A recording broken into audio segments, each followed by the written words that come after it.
मौलवीगंजमधील street lights 3 दिवसांपासून बंद, भटक्या कुत्र्यांमुळे नागरिकांमध्ये भीतीचे वातावरण।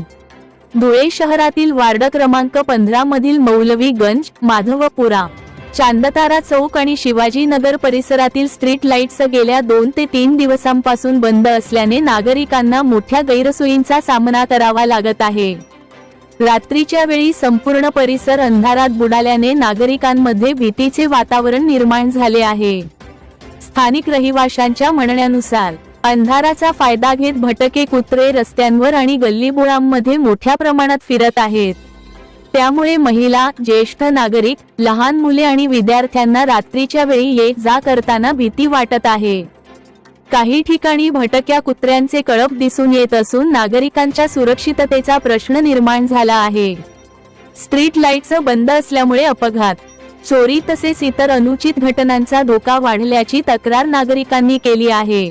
संबंधित विभागाला वारंवार कळवूनही अद्याप दुरुस्तीचे काम करण्यात आले नसल्याने नागरिकांमध्ये नाराजी व्यक्त होत आहे। नागरिकांनी महानगरपालिका प्रशासनाकडे तातडीने लक्ष देऊन बंद पडलेल्या स्ट्रीट लाईट्स सुरू कराव्यात, तसेच भटक्या कुत्र्यांच्या वाढत्या त्रासावर उपाययोजना कराव्यात, अशी मागणी केली आहे। लवकरात लवकर समस्या सोडवून नागरिकांना दिलासा द्यावा, अशी अपेक्षा परिसरातील रहिवाशांनी व्यक्त केली आहे।